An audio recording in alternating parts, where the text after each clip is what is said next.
सहेली।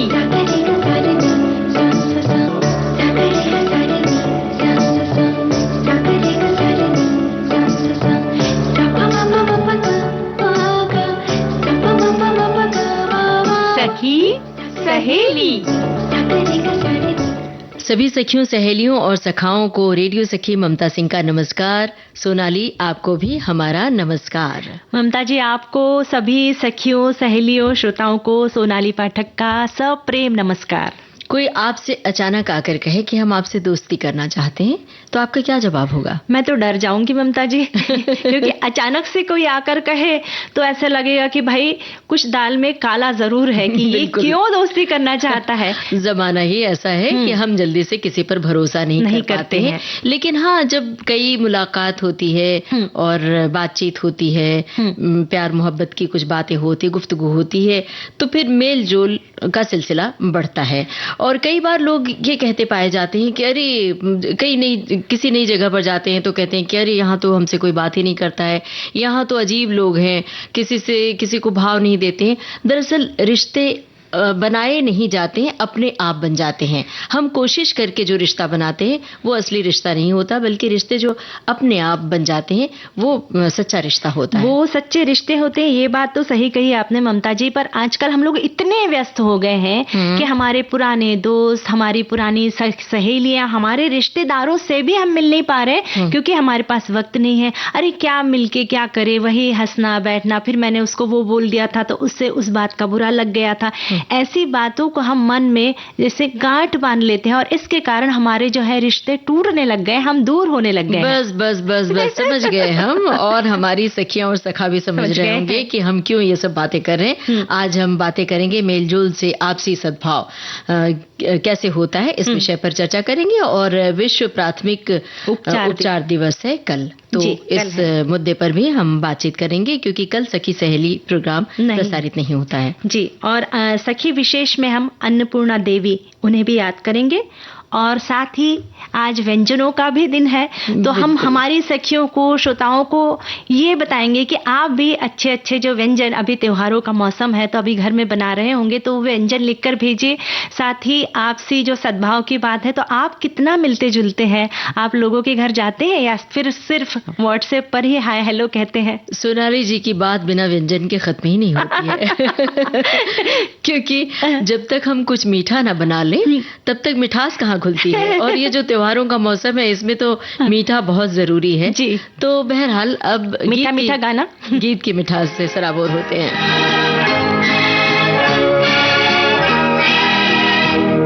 तेरी आँखों के सिवा दुनिया में रखा क्या है, तेरी आँखों के सिवा दुनिया में रखा क्या है। ये उठे सुबह चले, ये झुके शाम ढले, मेरा जीना मेरा मरना इन्हीं पलकों के तले। तेरी आँखों के सिवा दुनिया में रखा क्या है।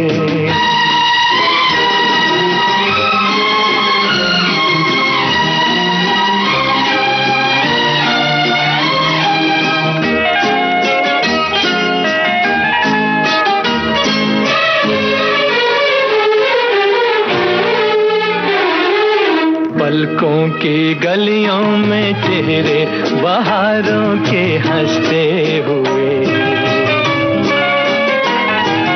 हैं, मेरे ख्वाबों के क्या क्या नगर इनमें बसते हुए। पलकों की गलियों में चेहरे बहारों के हंसते हुए,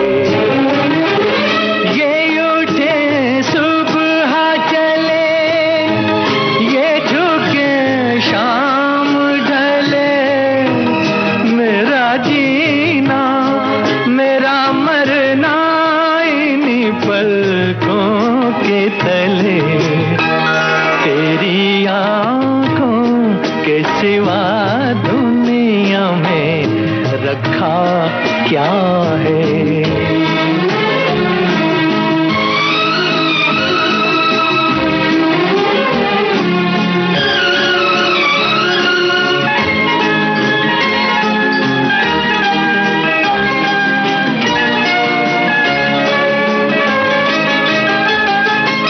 इनमें मेरे आने वाले जमाने की तस्वीर है, चाहत के काजल से लिखी हुई मेरी तकदीर है। इनमें मेरे आने वाले जमाने की तस्वीर है।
सोनाली जी, ये दरअसल सखियों का कार्यक्रम है और सखा भी सुनते हैं, सखाओं को भी हमने जोड़ लिया है विविध भारती के फेसबुक पेज के जरिए।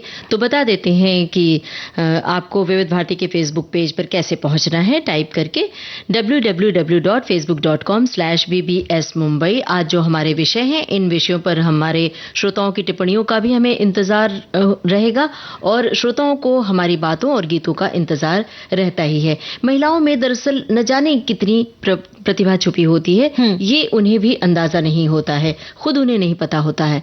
कई बार माता पिता का एनक्रोचमेंट, इतना हस्तक्षेप इतना ज्यादा होता है कि वो लड़कियां भूल जाती हैं कि उन्हें क्या करना है। लेकिन अगर माता पिता भी थोड़ी मदद करें और ये कहें कि देखो कि तुम्हारा रुझान किस ओर है, तुम्हारी रुचि किस में है, तो उन्हें पता चलता है कि कई बार किसी साज बजाने में है, कई बार उन्हें गायन की ओर मतलब प्रतिभा होती है, कई बार लिखने पढ़ने में होती है, कई बार टेक्निक की ओर, तकनीक, इंजीनियरिंग, डॉक्टर बनना, मतलब तमाम विषय हैं, तमाम क्षेत्र हैं जहां लड़कियां आगे बढ़ रही हैं। लेकिन पहली शर्त ये होनी चाहिए घर में कि लड़कियों से भी पूछा जाए कि तुम्हारी रुचि या रुझान किस में है, तभी वो एक फलक रच पाती हैं, आगे बढ़ पाती हैं। सखी विशेष कार्यक्रम का यही उद्देश्य है कि हम अपनी सखियों को भी इस ओर प्रेरित कर सकें, क्योंकि तो पुराने जमाने से इतने सारे उदाहरण है ना ममता जी हमारे सामने कि देखिए ना 1927 की बात है, उस वक्त अन्नपूर्णा देवी जो है उन्होंने सितार वादन के क्षेत्र में कितना नाम कमाया है ना। बिल्कुल। तो आज हम अन्नपूर्णा देवी के बारे में ही थोड़ी जानकारी देंगे, जिन्होंने सितार के क्षेत्र में अपना नाम रोशन किया और आज बड़े अदब से, बहुत सम्मान के साथ उनका नाम लिया जाता है। जी, तो उनका जन्म 23 अप्रैल को 1927 को मध्य प्रदेश के मैहर या मैहर भी कहते में हुआ था। उनका मूल नाम रोशन आरा था और पिता बाबा अलाउद्दीन खान और माता मदीना बेगम के 4 बच्चों में अन्नपूर्णा देवी सबसे छोटी थी।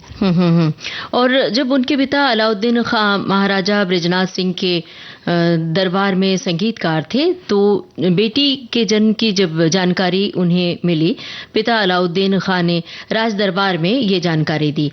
तो महाराजा बृजनाथ सिंह ने इस बच्ची का नाम अन्नपूर्णा देवी रख दिया उसी समय। जी, और अन्नपूर्णा देवी महज 5 वर्ष की उम्र से ही उन्होंने संगीत की शिक्षा लेना शुरू कर दिया।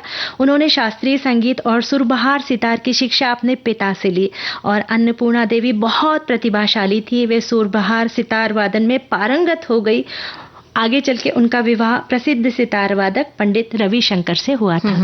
अन्नपूर्णा देवी कुछ सालों के प्रशिक्षण के बाद सितार वादन में काफी निपुण बन गई थी और उनके पिता जब नहीं रहे तो वो अपने घराने की मार्गदर्शक भी बन गई। जी, और सुरबहार के साथ उनका पहला कार्यक्रम मैहर के राजा के सम्मान में था। उन्हें अपने प्रदर्शन के लिए जमीन का एक बड़ा टुकड़ा बतौर सम्मान मिला था। और शुरुआती दौर में उन्होंने सितार वादन को मंच दिया और बहुत सारी मंच पर प्रस्तुतियां दी। लोगों ने उनके सितार वादन को बहुत पसंद किया, सराहा। आगे चलकर उन्होंने शिक्षा भी दी और सितार वादन के लिए प्रचार प्रसार भी किया। और हिंदुस्तानी शास्त्रीय संगीत के छात्रों और प्रशंसकों में वे बहुत लोकप्रिय थी और उनके शिष्यों में पंडित हरिप्रसाद चौरसिया, निखिल बनर्जी, अमित भट्टाचार्य, प्रदीप बरोत, सरस्वती शाह आदि शामिल हैं। और इस बात के लिए उन्हें बहुत सारे पुरस्कार भी मिले, उनके हुनर के लिए, उनकी प्रतिभा के लिए। 1977 में उन्होंने पद्म भूषण से उन्हें सम्मानित किया गया और 1991 में संगीत नाटक अकादमी पुरस्कार से नवाजा गया था। 1999 में देसी को लमा विश्व भारती विश्वविद्यालय द्वारा उन्हें डॉक्टरेट की मानद उपाधि भी प्रदान की गई और 2004 में उन्हें संगीत नाटक अकादमी का फेलो बनाया गया। और 13 अक्टूबर 2018 में उनका 91 वर्ष की उम्र में निधन हुआ। हम उन्हें याद कर श्रद्धा सुमन अर्पित करते हैं और सुनते हैं ये गाना जिसमें सितार के पीस हैं। मुझसे छल किए जाए, हाय रे हाय हाय, देखो सैया बेईमान, सैया बेईमान। मुझसे छल, मुझसे छल, मुझसे छल किए जाए, हाय रे हाँ सैया बेईमान।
गाइड फिल्म का गाना था, लता मंगेशकर की आवाज, शैलेंद्र के बोल, सचिन देव बर्मन का संगीत था। और अब एक विराम का समय है तो ले रहे अंतराल।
विविध भारती से ये है कार्यक्रम सखी सहेली।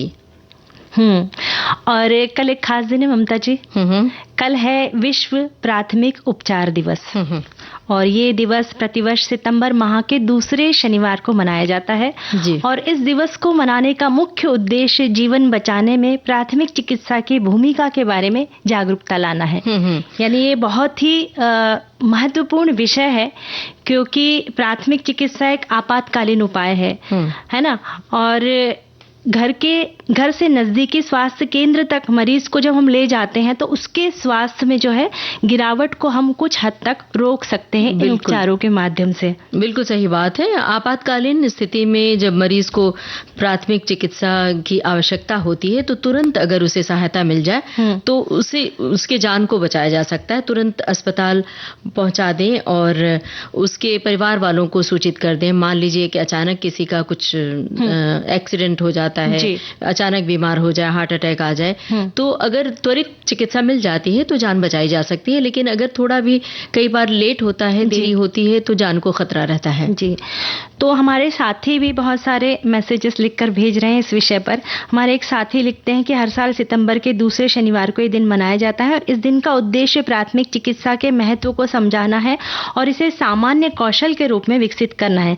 प्राथमिक चिकित्सा एक ऐसी सहायता है जो किसी दुर्घटना, चोट या बीमारी के दौरान दी जाती है और कई बार जीवन बचाने में महत्वपूर्ण साबित होती है। इस दिन का मुख्य उद्देश्य लोगों में जागरूकता लाना है और आपातकालीन स्थिति में उचित कदम उठाने के लिए प्रशिक्षित करना भी है।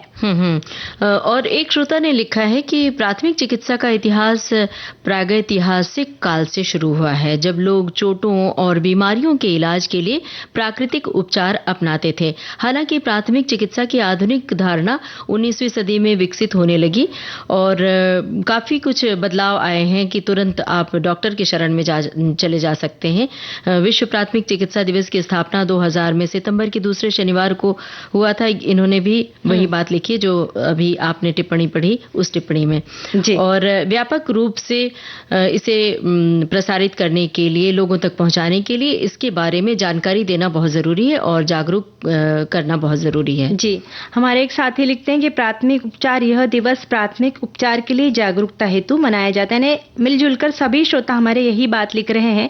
जब आपके पास साधन न हो अस्पताल ले जाने का या फिर एम्बुलेंस वगैरह में टाइम लग रहा है, तब आप प्राथमिक उपचार कर सकते हैं। और कभी कभी प्राथमिक उपचार मुझे ऐसा लगता है कि डॉक्टर से डॉक्टर के किया जाए, उपचार से भी ज्यादा राहत दे सकता है, इसलिए प्राथमिक उपचार जरूर करें। अब देखिए ना ममता जी, कभी कभी ऐसा हो जाता है ना कि जैसे खेत में कोई काम कर रहे हैं और सांप ने अगर काट दिया है तो हमें बचपन से सिखाया जाता है कि उस जगह को उसमें थोड़ा सा कट लगाकर उसे जो है एक्स्ट्रा उसका खून निकल जाए और फिर कसकर उसे रस्सी से बांध दे और फिर उसे तुरंत जो है अस्पताल में ले जाए ताकि इंजेक्शन देकर उन्हें ठीक किया जा सकता है। पर अगर ये सहायता ना मिले तो हम उस जान को नहीं बचा सकते। बिल्कुल सही बात है। ये सांप काटने का इलाज तो बहुत जल्द होना चाहिए। इसीलिए जहाँ कहीं आसपास ऐसे दफ्तर या ऐसे घर होते हैं जहाँ पर बहुत ज्यादा पेड़ पौधे होते हैं, जंगल होते हैं, तो वहां पर बाकायदा इंजेक्शन लाकर रखे जाते हैं। दफ्तरों में बाकायदा रख दिया जाता है कि अगर मान लो किसी की ऐसी स्थिति आती है, नौबत आती है, तो आनन फानन में कम से कम इंजेक्शन तो लगाया जा सकता है। किसी भी कहीं आसपास जाकर किसी नर्स के पास आप पहुंच के, या फिर और आजकल तो इंजेक्शन लगाने की ट्रेनिंग भी दी जाती है कि अगर ऐसी स्थिति आए तो आप तुरंत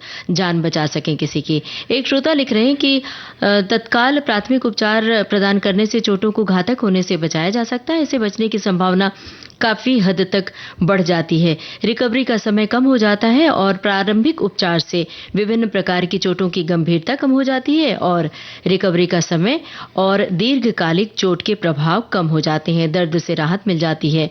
प्राथमिक चिकित्सा घायल व्यक्ति के दर्द और परेशानी को कम करती है जब तक वे पेशेवर चिकित्सा सहायता की प्रतीक्षा करते हैं। तो सुरक्षा जागरूकता बढ़ाती है, इसलिए इस ओर जागरूक बने। एक हमारे साथी लिखते हैं कि आजकल रास्ते पर अपघात में बढ़ोतरी हो गई है, इसलिए प्रथमोपचार का ज्ञान होना आवश्यक है।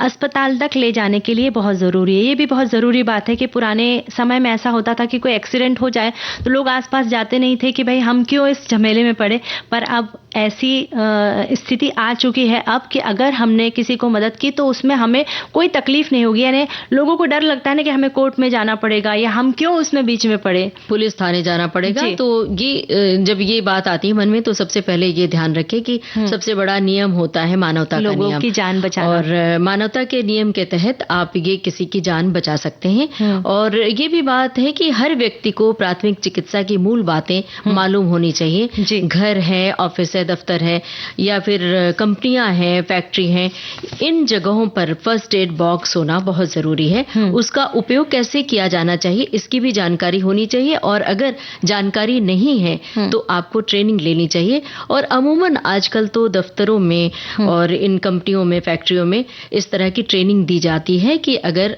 अचानक कोई ऐसी आपदा आती है तो आप कैसे फर्स्ट एड बॉक्स का उपयोग करें।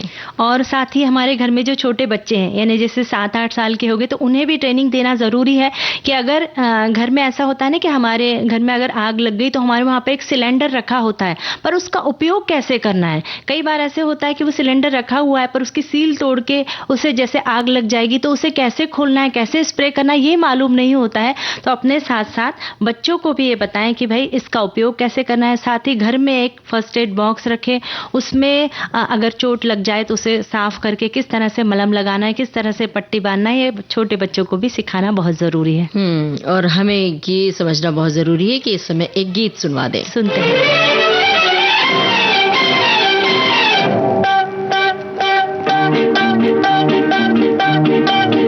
अरे यार मेरी तुम भी हो गजब, घूंघट तो जरा ओढ़ो, आह मानो कहा अब तुम हो जवां, मेरी जान लड़कपन छोड़ो। जब मेरी चुनरिया मलमल की, फिर क्यों न फिरूं झलकी झलकी। अरे यार मेरी तुम भी हो गजब, घूंघट तो जरा ओढ़ो, आह मानो कहा अब तुम हो जवां, मेरी जान लड़कपन छोड़ो।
देख के तरसे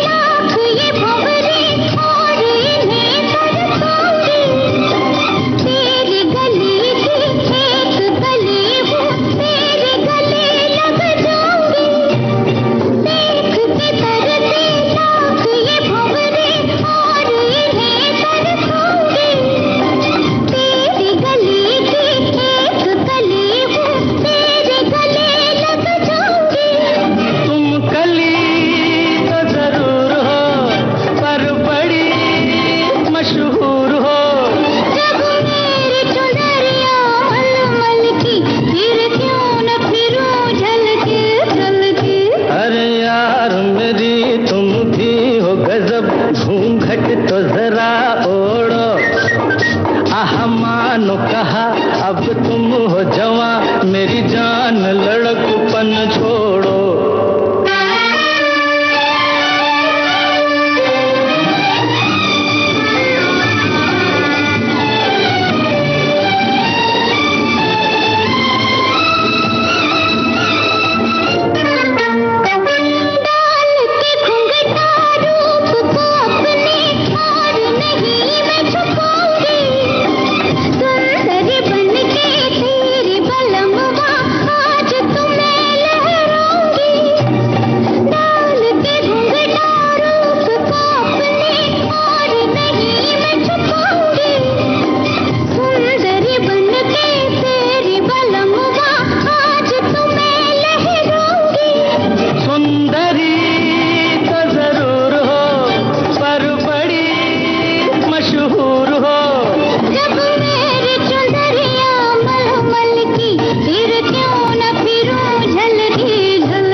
घूंघट तो जरा ओढ़ो, अरे मानो कहा अब तुम हो जवां, मेरी जान लड़कपन छोड़ो।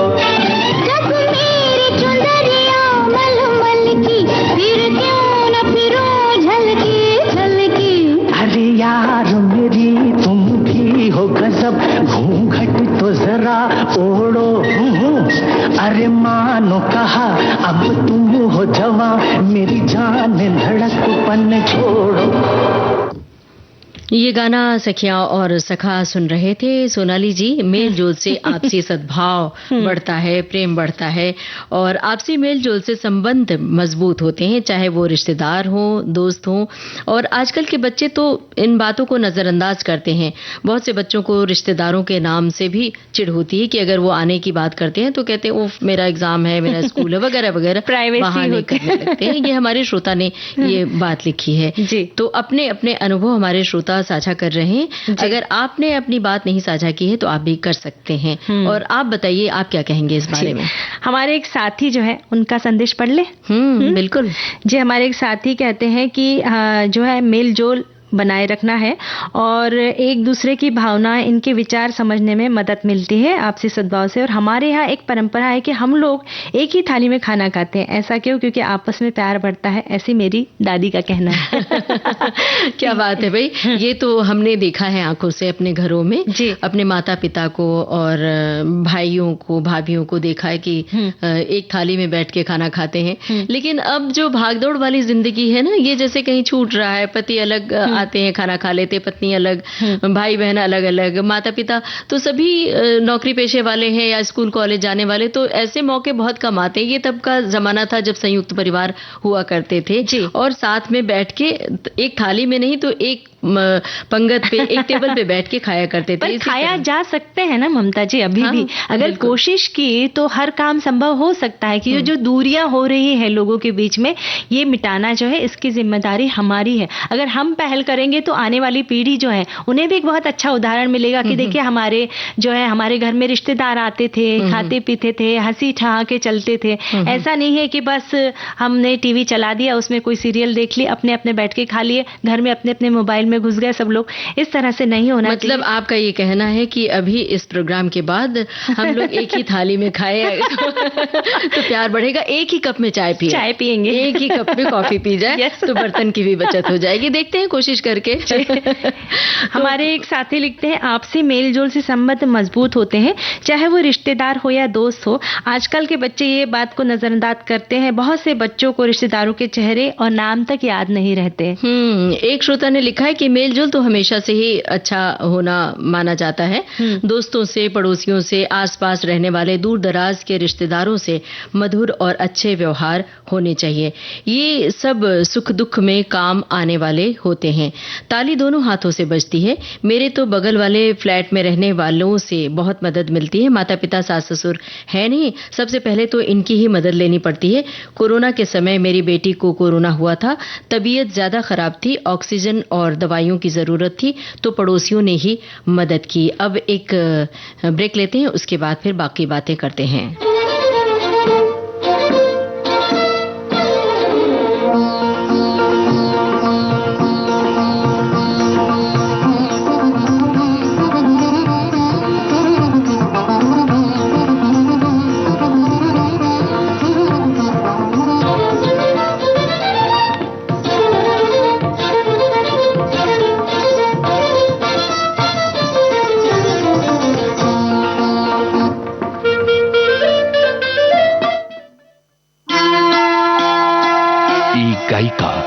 जिनकी सूंधी आवाज में है सुकून, जिन्होंने अपनी बेमिसाल गायकी के जरिए हासिल किया सर्वश्रेष्ठ गायिका का राष्ट्रीय पुरस्कार। रात भर आपकी याद आती रही। वो विविध भारती परिवार की सदस्य रहीं और उन्होंने संगीत सरिता कार्यक्रम को नई ऊंचाइयां दी। संगीत सरिता के श्रोताओं को आर.डी. बर्मन साहब, गुलजार साहब और मैं आशा भोसले हम नमस्कार कर रहे हैं। छाया गांगुली,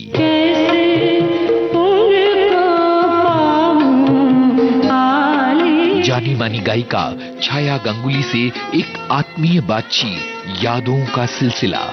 19 सितंबर 2024 शाम 4 बजे सिर्फ विविध भारती पर। रात भर आपकी याद आती रही।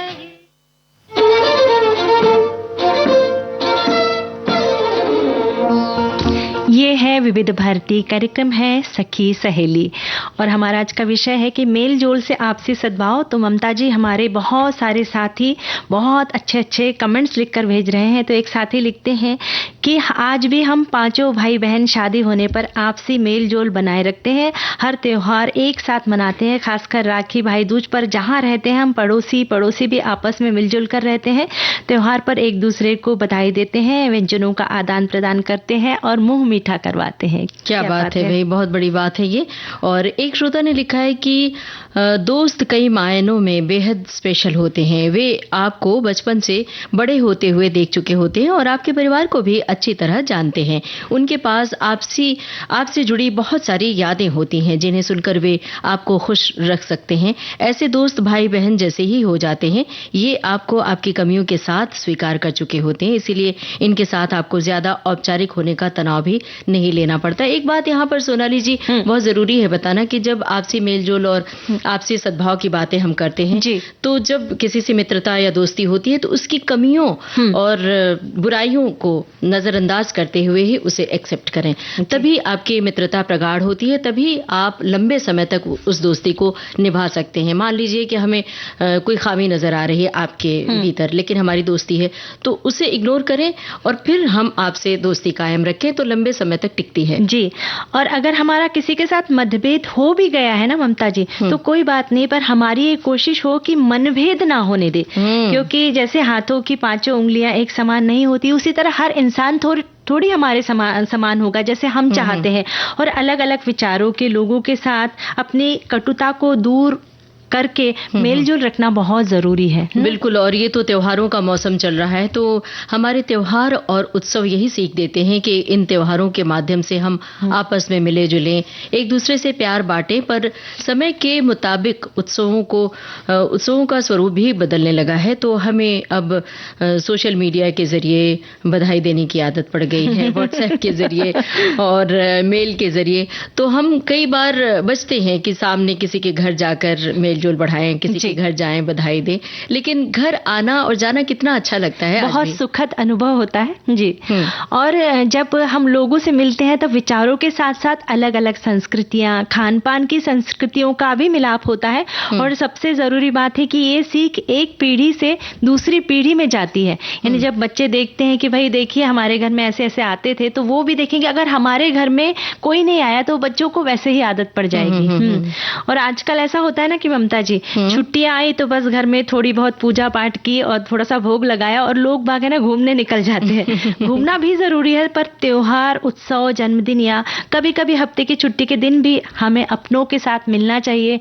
अगर दादा दादी, नाना नानी दूर रहते हैं तो अपने बच्चों को उनसे मिलवाने ले जाना चाहिए, ताकि उन्हें भी पता चले कि हमारी संस्कृति क्या है, हमारा संस्कार क्या है, रिश्ते क्या हैं। और बहुत सारी बातें जो हम आप नहीं सिखा सकते, वो हमारे बड़े बुजुर्ग दादा दादी नाना नानी सीखते हैं। हम सबको अपना बचपन याद आता है, तो हमें याद आता है कि नानी कहानियां सुनाती थी, कहानियों के माध्यम से आदर्श और नैतिकता सिखाती थी कि ऐसे नहीं कि आपको ये काम करना है, ये काम नहीं करना है। वो कहानियों के माध्यम से चित्र खींचती थी और हमारे जहन में ये बात बैठ जाती थी कि अगर हमने गलत किया, झूठ बोला, तो सच में फलाने तरह का वो जो राक्षस होगा आके खा जाएगा। तो ये जो रिश्तों की बातें होती है बड़ी मायने रखती हैं। जब हम एक दूसरे से मिलते जुलते हैं तो बच्चे भी ये बात सीखते हैं, शेयरिंग सीखते हैं। और जैसे बड़ों से हम अभिवादन करते हैं तो बच्चे भी वो देख देख के पैर छूना, प्रणाम करना, नमस्ते करना, आदाब, सलाम, वो सब सीख जाते हैं। बच्चों को सिखाना नहीं पड़ता है। लेकिन हम किसी के घर आना जाना नहीं करेंगे, अपने ही चार दीवारी में कैद रहेंगे, तो हमारी आने वाली पीढ़ी हमारे संस्कारों को, हमारी परंपरा और विरासत को कैसे सीखेगी? सही बोल रही है आप ममता जी। और एक और बात है कि जब भी मेल जोल हो ना, उस वक्त एक बात का हमें ध्यान रखना चाहिए कि उसमें दिखावे का भाव ना हो, और इस तरह का व्यवहार होगा ना तो फिर संबंधों में दरार आना बिल्कुल एकदम स्वाभाविक सी बात है। आप ये बताइए कि हमें इस वक्त क्या करना चाहिए? गाना सुनते हैं? बिल्कुल। तो हम घबराए, मिलो तो आँख चुराए, हमें क्या हो गया है, हमें क्या हो गया है।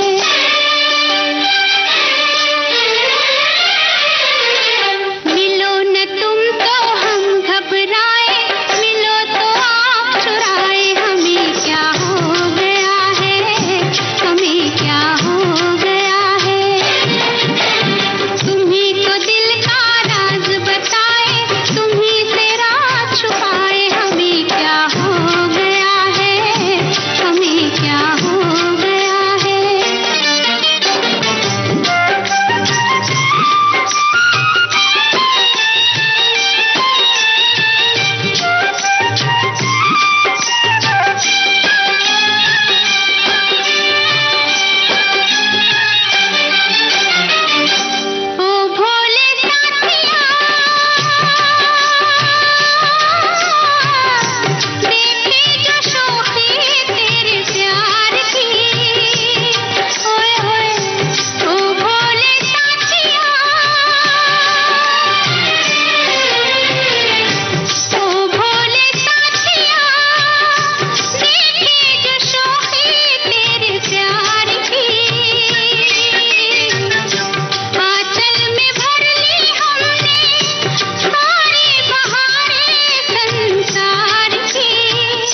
मिलो ना तुम तो हम घबराएं। सचमुच जब मुलाकात नहीं होती तो घबराहट होती है, लेकिन व्यस्तता के कारण जब कोई आने की, अपनी आमद की सूचना देता है तो लोग फिर अपनी तारीखें देखने लगते हैं, अपनी व्यस्तताओं को कैलेंडर पर देखने लगते हैं। तो ऐसा भी होता है। ऐसा होता है, पर व्यस्तताएं तो होती है। पर चलिए, छुट्टी लग गई है, चलो घूमने चलते हैं, मूवी देखने चलते हैं, वो भी जरूरी है, पर मिलना भी जरूरी है उतना ही। बिल्कुल। हमारे एक श्रोता ने लिखा है कि एक गुजराती मुहावरा है, पहलो सगो पड़ोसी, मतलब हमारा कोई नजदीकी सगा है तो वो पड़ोसी ही है। कोई भी आकस्मिक जरूरियात पर मदद के लिए सबसे पहले वही मददगार साबित हो सकता है, इसलिए पड़ोसियों से आप अपना रिश्ता प्रगाढ़ रखें। एक श्रोता ने लिखा है कि मिलजुल कर रहना कुछ लोग चाहते हैं। पहले के बनस्पत त्योहार के आज 8वें दिन एक परिचित आए और पहले से ही कह के रखा था कि मेरे लिए पकवान रखना, मैं आऊंगा तो खाऊंगा। बहुत अच्छा लगा उनका आना। और कितना सुखद लगता है ना कि कोई हक से मांगे। और एक हमारे साथी लिखते हैं, मेलजोल तो हमेशा से ही अच्छा रहता है, दोस्तों से, पड़ोसियों से, आसपास रहने वालों से, दूर दराज के रिश्तेदारों से मधुर अच्छे व्यवहार होने चाहिए। ये सब सुख दुख में काम आने वाले होते हैं। ताली दोनों हाथों से बजती है। मेरे तो बगल में फ्लैट में रहने वाली से बहुत मदद मिलती है। माता पिता सास ससुर है नहीं, सबसे पहले तो इनकी ही मदद लेनी पड़ती है। ये शायद मैसेज पहले पढ़ चुके हैं हम। और हमारे और भी बहुत सारे साथी लिखते हैं कि ये मिलजुल कर रहना कुछ ही लोग चाहते हैं, पहले के अच्छा ये भी पढ़ चुके हैं। और दरअसल क्या होता है कि श्रोताओं से कुछ इतना लगाव हो जाता है कि टिप्पणियां बार बार सामने आती हैं और हम पढ़ जाते हैं। बहरहाल एक श्रोता ने लिखा है कि हमारे देश में विभिन्न धर्मों और भाषा बोलने वाले लोग रहते हैं, तो सभी के साथ मेल जोल रखने के साथ एक दूसरे के बीच सद्भावना बनी रहे, ये भी जरूरी है। ताली एक हाथ से नहीं बजती है, दोनों हाथों से बजती है। सोनाली जी, आप अपने बचपन को याद कीजिए कि जब हम अपने स्कूल कॉलेज से घर आते थे तो क्या लगता था, घर पे मान लीजिए कोई नहीं है, माँ कहीं गई है और घर में कोई नहीं है, तो पड़ोस अपना घर होता था। बगल वाली जो चाची होती थी, काकी होती थी, भाभी, तो उनके यहाँ जाके आराम से घर की तरह हम अपना बैग रख देते थे, वही खाना पानी नाश्ता सब कुछ देती थी। कभी एहसास नहीं होता था कि ये हमारा घर नहीं है। वो जो अपनत्व का भाव था ना ममता जी, वो अभी मिसिंग है और उसके पीछे बहुत सारे कारण भी है। पर वो जो पुराना जमाना था वो बहुत बहुत मासूमियत भरा था और इतना अच्छा लगता था ना कि बिल्कुल भी कि शादी हो रही हो तो भी हम पड़ोस के घर में जाके हक से काम करते थे, खाते पीते थे, यहाँ तक उठना बैठना, रात को सो भी जाते थे उनके घर में। इतना अपनापन था, जो अपनत्व का भाव था, वो अभी मिसिंग है। पर भले ही इतना ज्यादा ना हो, पर मेल जोल बहुत जरूरी है, क्योंकि अकेला रहना किसी दंड से कम नहीं है। और समाज में रहने का मापदंड यही होता है कि सभी के साथ भाईचारे की भावना हो और हम समाज में रहकर जो है ये विकसित करते हैं। ये जो भावना है, देने की भावनाएं, लेने की भावनाएं, मदद करने की भावनाएं, आजकल हम देखते हैं ना शहरों में, यानी खासकर मेट्रो सिटीज में जो सीनियर सिटीजन है अकेले अकेले रहते हैं, कि उसके पीछे भी बहुत से कारण है कि बच्चे विदेशों में हैं। पर अगर हमारी ये पहल हो, हमारी शुरुआत हो कि घर में कुछ बना है, तो हमारे बगल में रहने वाले चाचा जो अकेले रहते हैं तो उन्हें भी कुछ दे जाए, या फिर त्योहार के दिन उनके चरण स्पर्श कर ले, उनसे दो हालचाल पूछ ले, तो उन्हें कितनी खुशी होगी जिसका हम शब्दों में वर्णन नहीं कर सकते। बिल्कुल सही कह रही हैं, क्योंकि वो जो बुजुर्ग होते हैं उन्होंने भी बहुत फास्ट लाइफ, बहुत रफ्तार वाली जिंदगी जी होती है, और एक समय के बाद जब वो अपने दफ्तर से रिटायर हो जाते हैं और उनके बच्चे विदेश चले जाते हैं, तो उनके भीतर जो एकाकीपन का एहसास होता है, उसको समझकर अगर ये पड़ोसी होने के नाते घर की तरह उनके साथ बर्ताव करें तो निश्चय ही उनको अपने बच्चों का सा एहसास होगा। वो प्यार, वो मोहब्बत उनको एहसास दिलाएगा कि हाँ, ये हमारे ही बच्चे हैं। और आपको भी अच्छा लगेगा जब आप एक बुजुर्ग की इस तरह से कद्र करते हैं, सेवा करते हैं। इसी तरह जो आजकल महानगरों में कहें या अब तो शहरों में भी ये जीवन बाकायदा चल चुका है कि छोटे बच्चे जो बेबी सिटिंग में रहते हैं, क्रश में रहते हैं, उनके साथ भी यही है। उनके भीतर का अकेलापन हम बड़े नहीं समझ पाते हैं, लेकिन जब उनके भीतर टटोला जाए और उनसे पूछा जाए तो उनके भीतर बड़ा अवसाद होता है, गहरा अवसाद होता है। अपने दादी दादा, नाना नानी को किस तरह से मिस करते हैं, और जब दादी दादा का नाम लिया जाता है तो कैसे चहक कर तैयार हो जाते हैं वो अपने दादा दादी के पास जाने के लिए। तो ये मजबूरियां हैं माता पिता की कि करें क्या, क्योंकि हर घर में जितने सदस्य हैं सभी नौकरी पेशे वाले, वर्किंग है। तो ऐसे आपसी सद्भाव अगर बना के रखें पड़ोसियों से, अगर आप सोसाइटी में रहते हैं, सोसाइटी में बिल्डिंग में रहते हैं, आसपास अपने लोगों से, मतलब लोगों से अपनापन मेलजोल बना के रखें, तो वो जो एकाकीपन का भाव है बच्चों के भीतर, बुजुर्गों के भीतर, वो कम हो सकता है। और एक बात है ना ममता जी कि पुराने जमाने में हमें बहुत ज्यादा इनविटेशन की जरूरत नहीं पड़ती थी कि भाई कोई बुलाएगा, कोई फोन करेगा, उसके बाद ही हम जाएंगे। अब त्योहारों का मौसम है ना, तो जैसे किसी ने बोलना भूल भी गए तो खुद से जा सकते हैं, उसमें कोई ये ना रखे कि भाई उसने हमें बुलाया ही नहीं। अगर दर्शन करने जाना है भगवान के तो ऐसे भी जा सकते हैं। अब चलिए एक गाना सुनते हैं।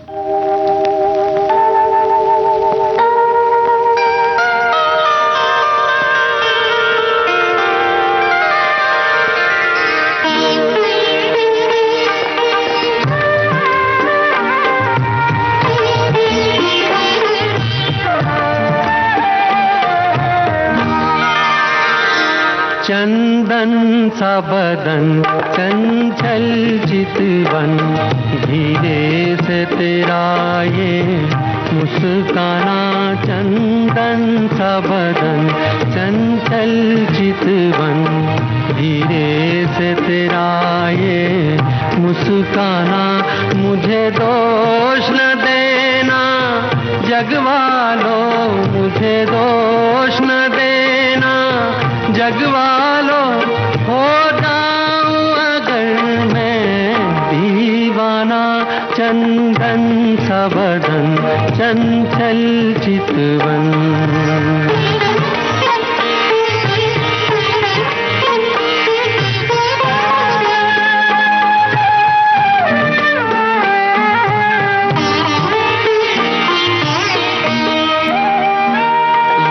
काम कमान भवे तेरी पलकों के किनारे, कजरारे माथे पर सिंदूरी सूरज, होठों पे दहकते अंगारे। साया भी जो तेरा पड़ जाए, साया भी जो तेरा पड़ जाए, आबाद हो दिल का वीराना। चंदन सा बदन चंचल चितवन।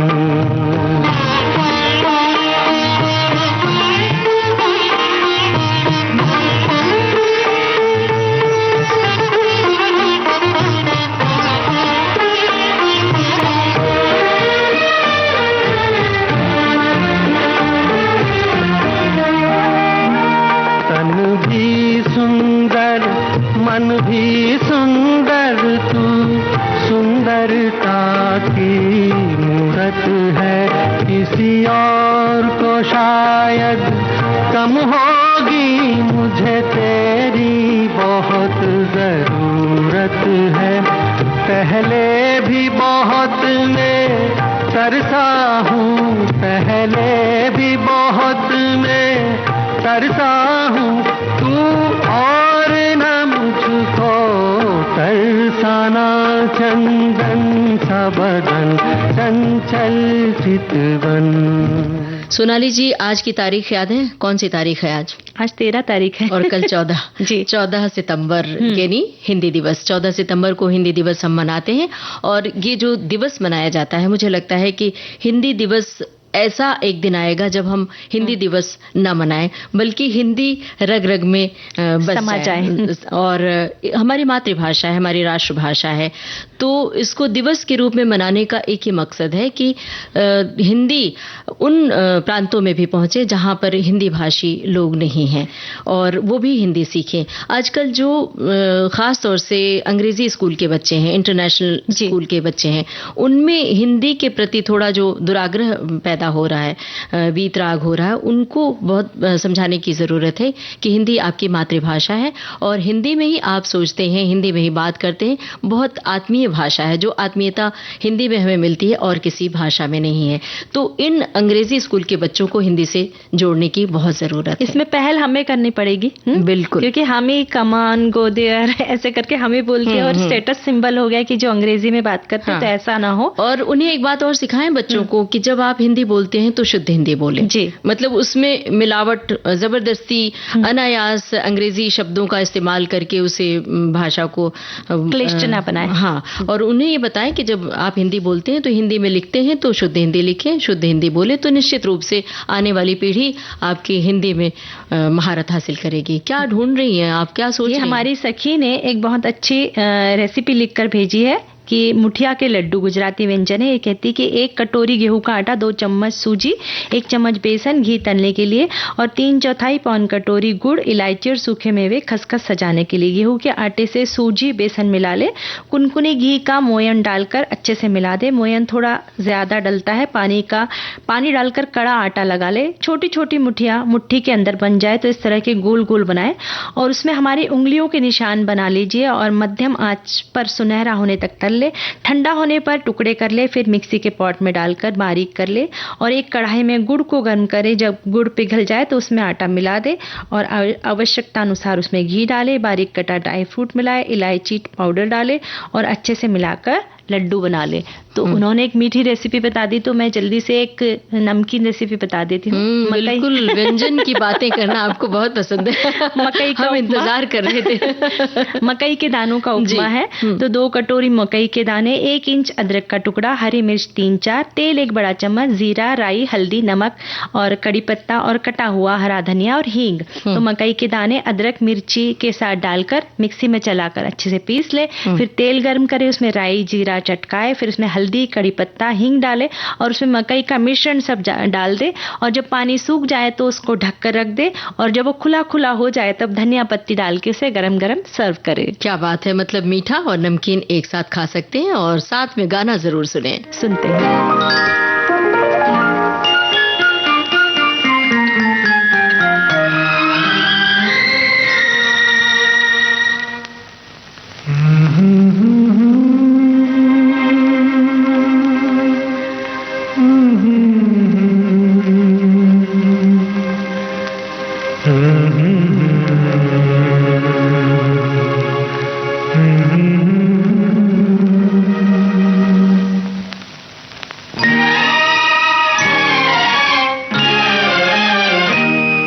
हंसी शाम को दिल मेरा खो गया, एक हंसी शाम को दिल मेरा खो गया। पहले अपना हुआ करता था, अब किसी का हो गया। एक हंसी शाम को दिल मेरा खो गया।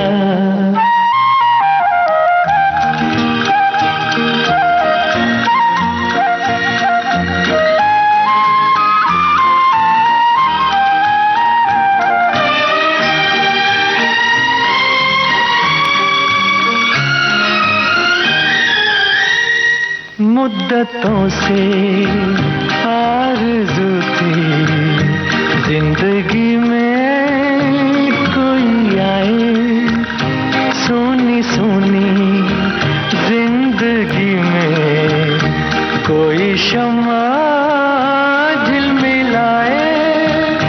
वो जो आए तो रोशन जमाना हो गया, एक हंसी शाम को दिल मेरा खो गया।